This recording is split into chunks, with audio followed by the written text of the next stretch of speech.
The massive gymnasium of the Interstellar Academy stretched endlessly, a metallic cathedral of alien engineering where gravity fluctuated unpredictably, and air currents twisted with an intelligence of their own. Rows of alien cadets, each more grotesque and formidable than the last, flexed limbs that defied human biology, their muscles bulging in ways that suggested both art and weapon. The instructors, floating in anti-gravity chairs with multiple appendages, barked commands in guttural tones that rattled through the reinforced walls. Among them, the human delegation from the Death World, terrifyingly unremarkable by the Academy's standards, stood clustered together, visibly sweating under the harsh lighting, yet somehow undeterred. Each human bore scars, sun-weathered skin, and the hardened gaze of those who had survived planetary storms that could dissolve steel, yet the alien instructors seemed oblivious, treating them like fragile specimens destined to fail. When the first challenge was announced, a test so brutal it had forced generations of elite cadets to collapse within minutes, the aliens' collective laughter echoed, a low, resonant mockery that could have frozen weaker creatures in place. Zero-G endurance run with adaptive kinetic obstacles. Fail, and your career here is over, one instructor hissed, his voice vibrating through the marrow of every alien present. The humans glanced at each other, exchanging subtle nods, not of fear, but of quiet calculation. They had no formal training in zero-G maneuvers, no augmentations, no exotic limbs to assist them, yet they carried the kind of instinct honed on planets where survival was a daily battle, where every step, every breath, and every heartbeat was a negotiation with death. As the challenge began, aliens launched themselves with unnatural speed, flipping and twisting to navigate the shifting obstacle field. The humans, however, moved differently, unrefined, almost sloppy at first glance, yet somehow effective. One grabbed a loose cable with a strength that made it snap in half. Another swung across a spinning rotor, landing precisely where it should, though it looked like luck. They fell, they slipped, they collided with walls. But each failure was absorbed, learned from, and immediately corrected. The alien cadets, confident in their superiority, sneered at every stumble, whispering about how the humans would be crushed. Minutes passed, then 10, then 15, and one by one, the impossible obstacles seemed to bend to the humans' unpredictable ingenuity. Where the aliens followed strict, rehearsed patterns, the humans improvised, using momentum, body weight, and sheer stubborn endurance. A human girl vaulted over a high barrier by leveraging a rotating console, and an alien observer emitted a sound somewhere between shock and horror.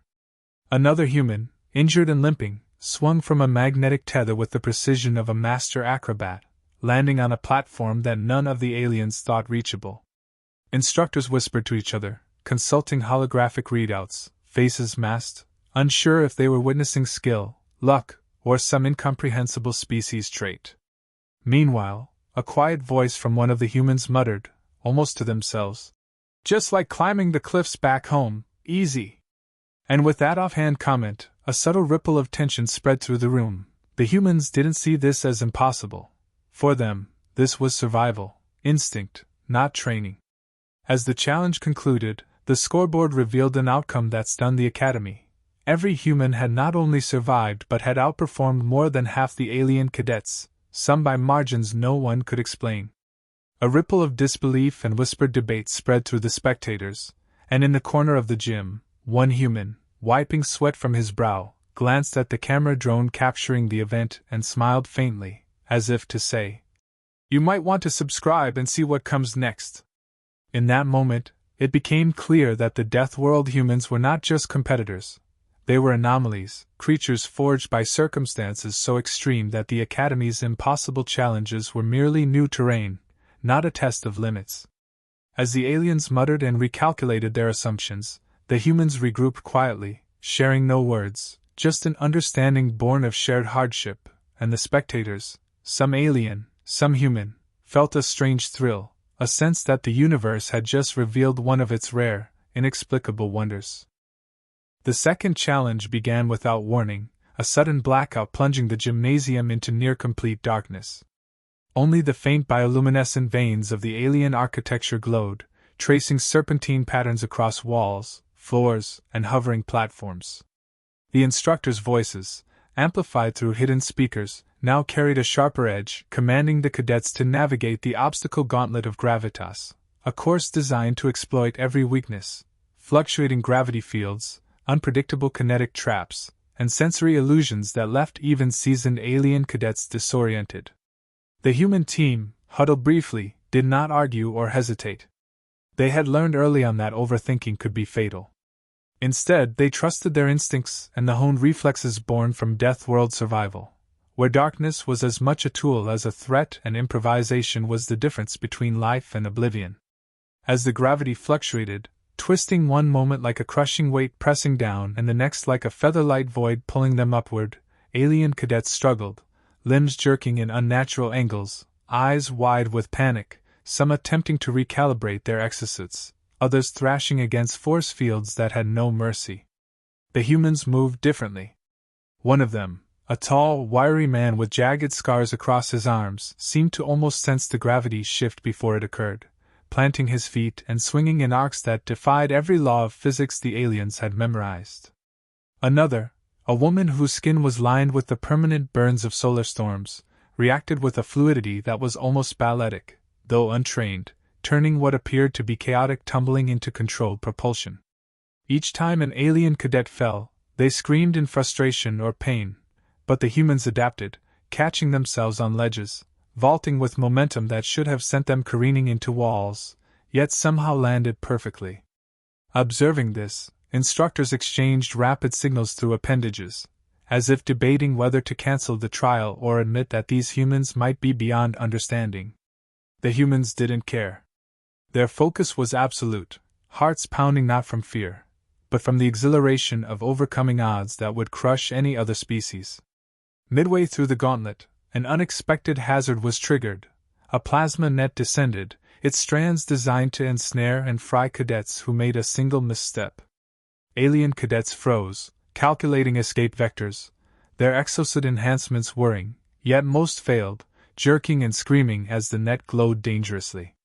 One human, however, sprinted directly into it, rolling through the plasma strands with a combination of speed, precision, and sheer luck that made the observing aliens gasp.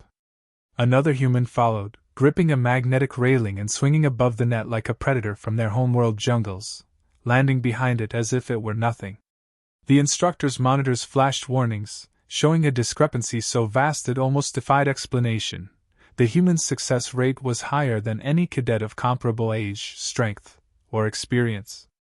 Whispers rippled across the auditorium and virtual feeds, with alien commentators speculating whether these humans had secret augmentations, genetic modifications, or some psychic edge.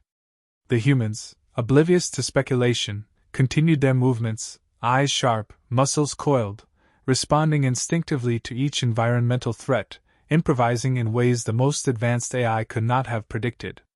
By the end of the trial, the gym was littered with exhausted, demoralized alien cadets who had failed to complete even half the obstacles, while the human team stood scattered, breathing heavily, but composed, their expressions calm, almost meditative.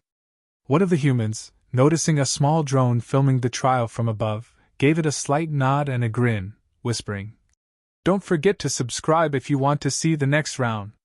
The comment was casual, almost offhand, but it carried an undeniable authority, as if the humans were aware that they had already captivated an interstellar audience.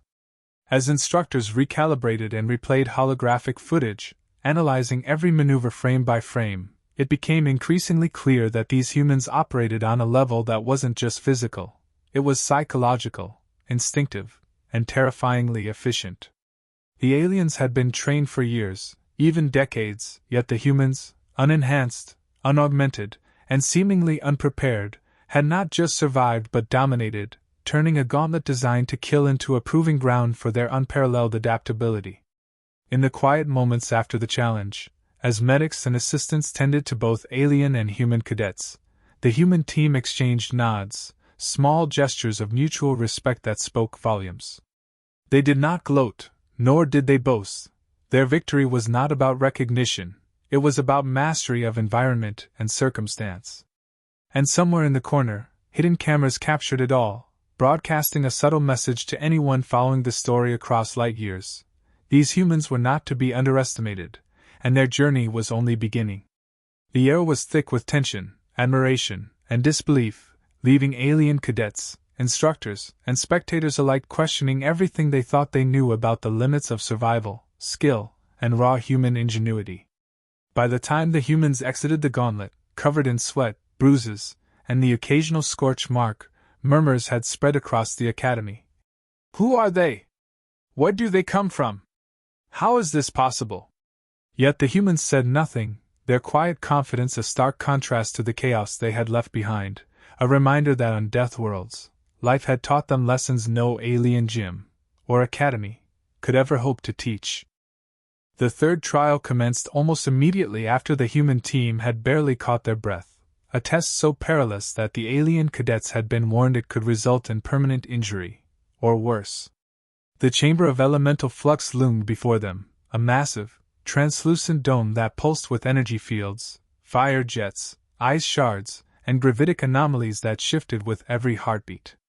The instructors hovered on the periphery, their multiple limbs gesturing, manipulating holographic controls, and barking precise, alien commands in rapid succession. Alien cadets shuffled nervously, scanning the chamber for weaknesses, their eyes reflecting fear that was almost palpable. The humans, by contrast, barely flinched. One of them adjusted the strap on her harness, another cracked a knuckle, and a few exchanged brief nods, the kind of silent communication born from life-or-death training on planets where every misstep could be fatal. The doors sealed, and the chamber roared to life, flames surging, spikes snapping from walls, ice slicing through thin air, and gravity twisting in unpredictable directions. Alien cadets launched forward with practiced precision, limbs augmented, reflexes enhanced, yet immediately, the chaos proved overwhelming. They dodged, twisted, and recalculated constantly, their high-tech suits straining to compensate, yet every move seemed just a fraction too late. The humans, however, moved differently. They did not rely on enhancements or pre-programmed responses. They reacted instinctively, their bodies bending in ways that no alien anatomy could predict. One human vaulted across a jet of fire, rolling midair to land on a gravitic plank that should have been spinning uncontrollably. Another ducked under a falling ice shard, pushed off the wall, and landed perfectly atop a floating platform, seemingly defying physics. The instructors exchanged panic signals, muttering among themselves in alien tongues that translated to a single human word: impossible. Every strategy they had taught for decades failed to account for the humans' adaptability, their unpredictability, their uncanny ability to turn chaos into opportunity. As the trial progressed, the chamber's dangers intensified. Walls extended, closing gaps to trap cadets, plasma streams arced dangerously, and sudden gravity reversals sent the aliens hurtling into walls and each other. Humans fell too, of course, bruised, scorched, slipping, but each fall was a lesson immediately learned. With each recovery, they refined their movements, leveraging momentum, instinct, and the strength hardened from surviving planets where storms could peel flesh from bone and predators stalked every shadow. One human, bloody but unbowed, clung to a retractable chain of energy, swinging like a predator from his death world home, releasing only when the next hazard aligned perfectly. Another, eyes narrowed against the spray of fire, used her shoulder to vault a metallic barrier, landing with a thud that would have crushed any alien of comparable size. Observing from above, the Academy's AI monitor struggled to process the anomaly, repeatedly flagging errors in calculations. This level of performance should have been impossible without extensive augmentation.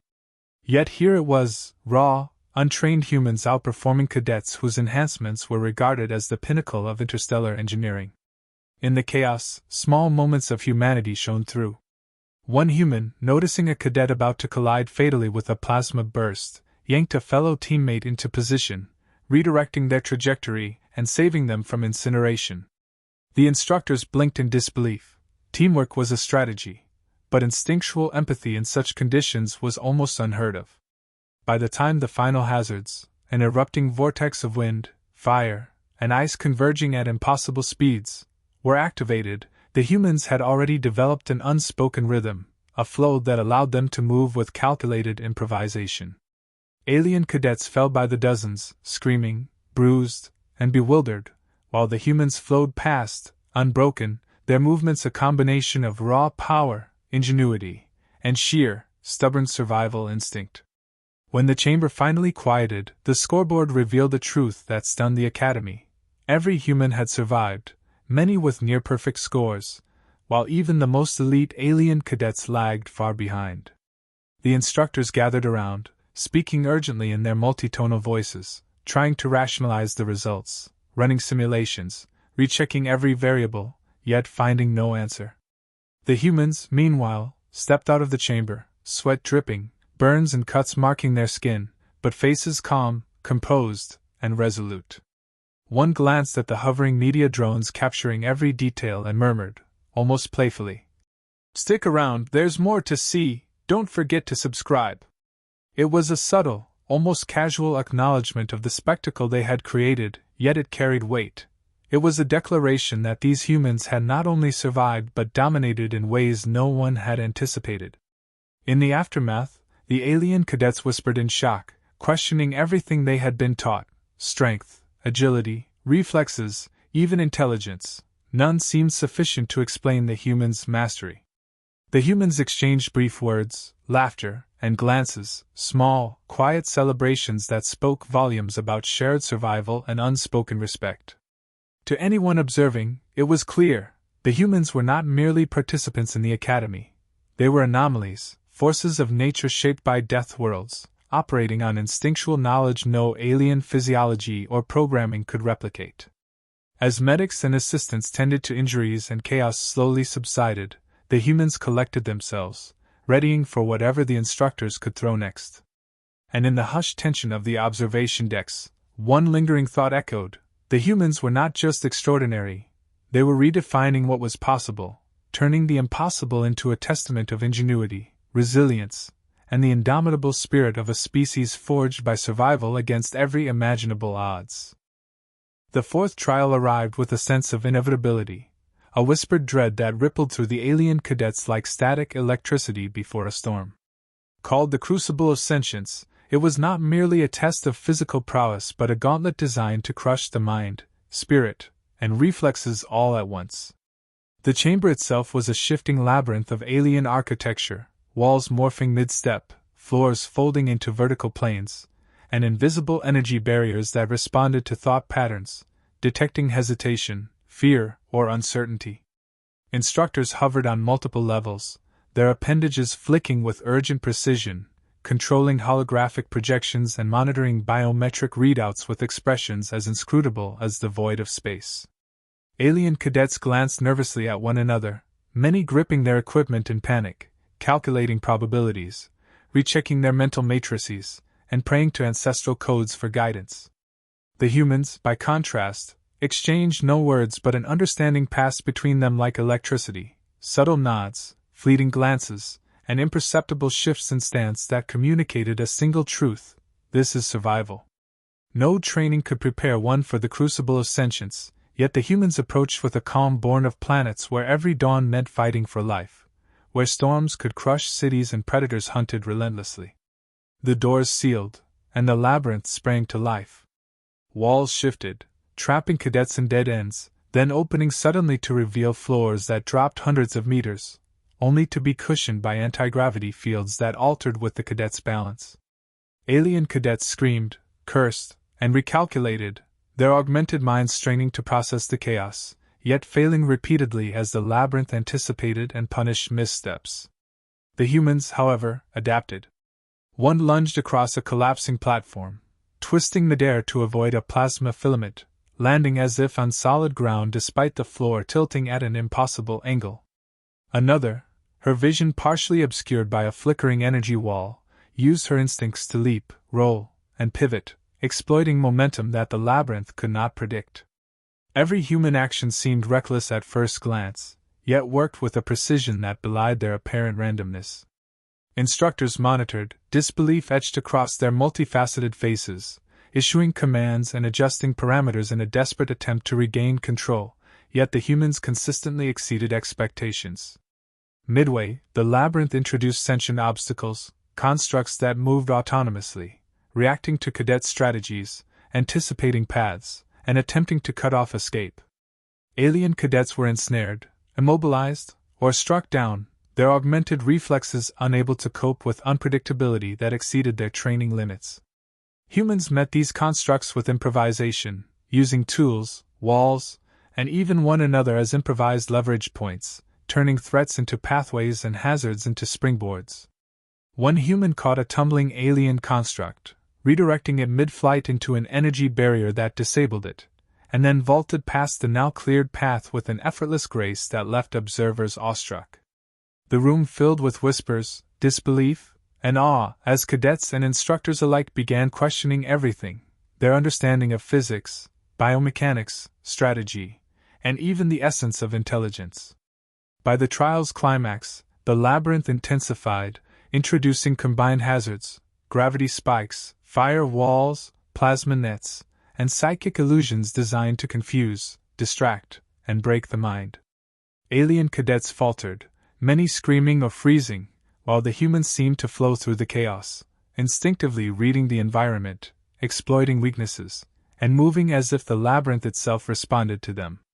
One particularly harrowing moment involved a human caught between a plasma net and a gravitic drop. For a heartbeat, time seemed frozen. Alien cadets nearby hesitated, unsure whether the human would survive. Then, in a blur of movement, she pivoted, grabbed a floating tether, swung across the hazard, and landed atop a platform that had previously seemed unreachable. A single, low whistle ran through the observation deck, one of the few audible expressions of amazement the instructors could muster.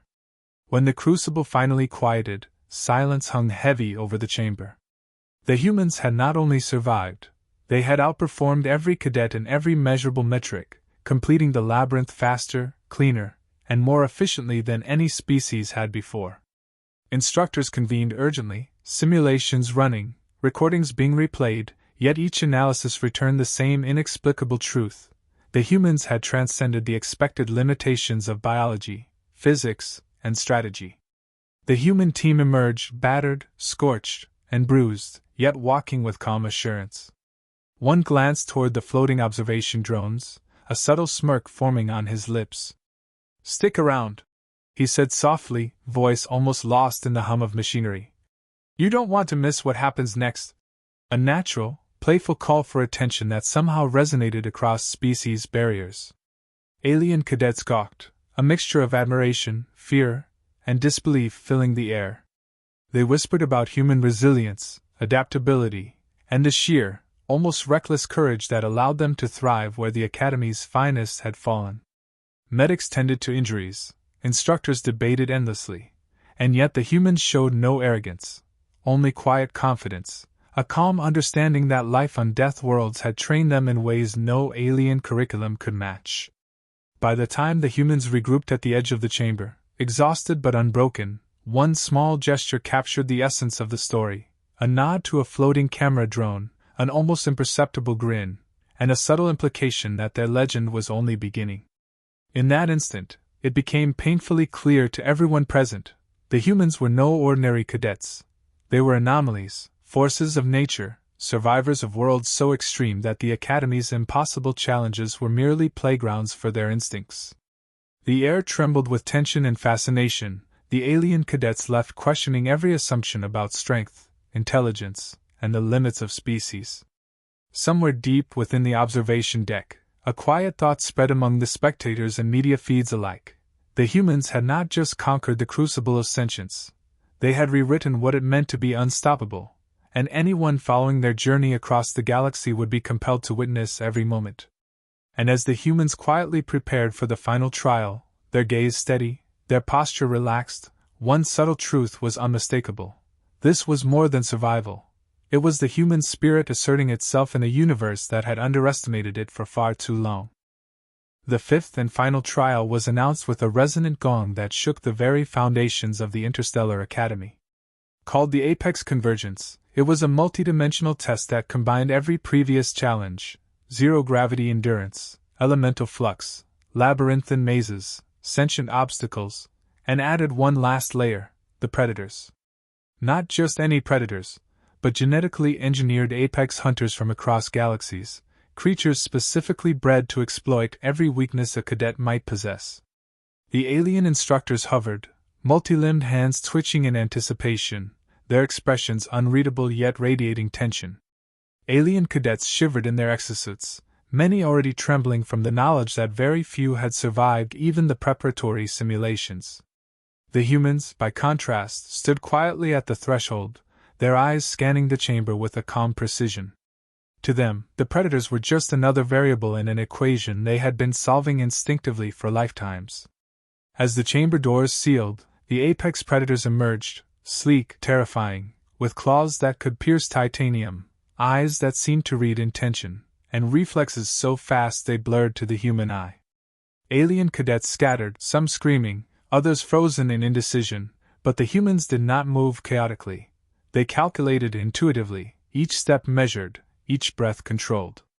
One human dove behind a floating platform, rolling seamlessly to absorb momentum, then launched off the edge to strike a predator mid-leap, using a combination of body weight and gravity to redirect its trajectory harmlessly into the chamber's wall. Another used the shifting energy fields to create an illusion of multiple paths, confusing the predators long enough to escape a direct attack. The aliens watching were speechless. Their top cadets, with decades of training and augmentations, were being outperformed not by technology, but by raw human instinct, adaptability, and audacity. Every move the humans made was a combination of survival instinct, improvisation, and unshakable confidence. They twisted, vaulted, dodged, and struck with precision that seemed almost prescient, turning the predator's strength against them, using the very design of the chamber as an ally. One predator lunged at a human from above, claws extended. The human rolled, springing off a reflective surface, flipping midair, and landing atop a spinning platform that sent the predator hurtling into a containment field. Another human, noticing a smaller predator about to attack a teammate, intercepted with a sudden burst of speed, lifting the predator's weight off the floor using nothing but leverage and raw strength, throwing it safely aside. The instructor's monitors flashed warnings in red: anomalies detected, performance beyond expectation, survival probability negligible. And yet, the humans continued unharmed, unhindered, each maneuver a testament to Deathworld-honed reflexes and mental acuity. Time seemed to stretch. Seconds felt like minutes, each heartbeat syncing with a rhythm of movement and chaos. Alien cadets fell, some injured, some panicked beyond recovery, while the humans pushed forward as a cohesive unit, a silent understanding binding them together: adapt, survive, dominate. When the apex convergence concluded, the chamber was littered with incapacitated predators and exhausted alien cadets. The scoreboard, flashing in bold, unignorable numbers, revealed the humans' flawless completion, the first in the Academy's centuries-long history. Silence fell over the observation deck, heavy and reverent. The instructors, those multi-limbed arbiters of impossible trials, conferred in stunned whispers, simulations running continuously, trying and failing to account for what had just occurred. The humans emerged, battered, bruised, and scorched, yet their posture radiated calm authority. One glanced at the floating camera drones, a subtle smirk curling his lips, and said quietly, almost conspiratorially, "If you've been watching, make sure to subscribe, you won't want to miss what happens next." The words were casual, natural, yet carried the weight of truth. These humans were rewriting expectations, not just surviving, but excelling in ways no one had predicted. The alien cadets, still recovering from the shock, approached tentatively, their expressions a mixture of awe, disbelief, and newfound respect. Whispers filled the chamber. "They are not just resilient, they are evolution in motion. No training could prepare us for this. How is this species even possible?" Yet the humans said little, simply nodding, offering faint smiles or supportive gestures, embodying a quiet humility that only enhanced their mystique. As medics tended to injuries and the Academy slowly returned to normal operations, the human team gathered at the edge of the chamber, breathing heavily, faces streaked with sweat and grime, yet their eyes burning with the same unwavering resolve that had carried them through every trial. One of them leaned toward a fellow teammate and whispered, "Imagine what the next Academy test looks like." Laughter, brief and subdued, rippled among the group. It was not pride that drove them, but recognition of a shared journey, of survival against impossible odds, and of a species whose limits were only defined by the imagination of others. A lingering camera drone hovered closer, capturing the final tableau: humans standing tall, alien cadets stunned, predators neutralized, the Academy itself a witness to the unfolding legend. And as the scene faded, one final subtle reminder reached across the audience: the story was not over, the journey was far from complete, and anyone following would want to join the adventure. A final prompt, almost a challenge to viewers, floated silently in the narrative. What would you do if faced with the impossible? Comment below, your instincts might surprise you. In that moment, it became undeniable. The Deathworld humans had not only survived every test the Interstellar Academy could throw at them, they had transcended expectation, redefined the impossible, and asserted a fundamental truth of existence in a galaxy that had underestimated them for far too long. The story was a testament to ingenuity, resilience, and the indomitable spirit of humanity, a species whose legend was only beginning to unfold among the stars.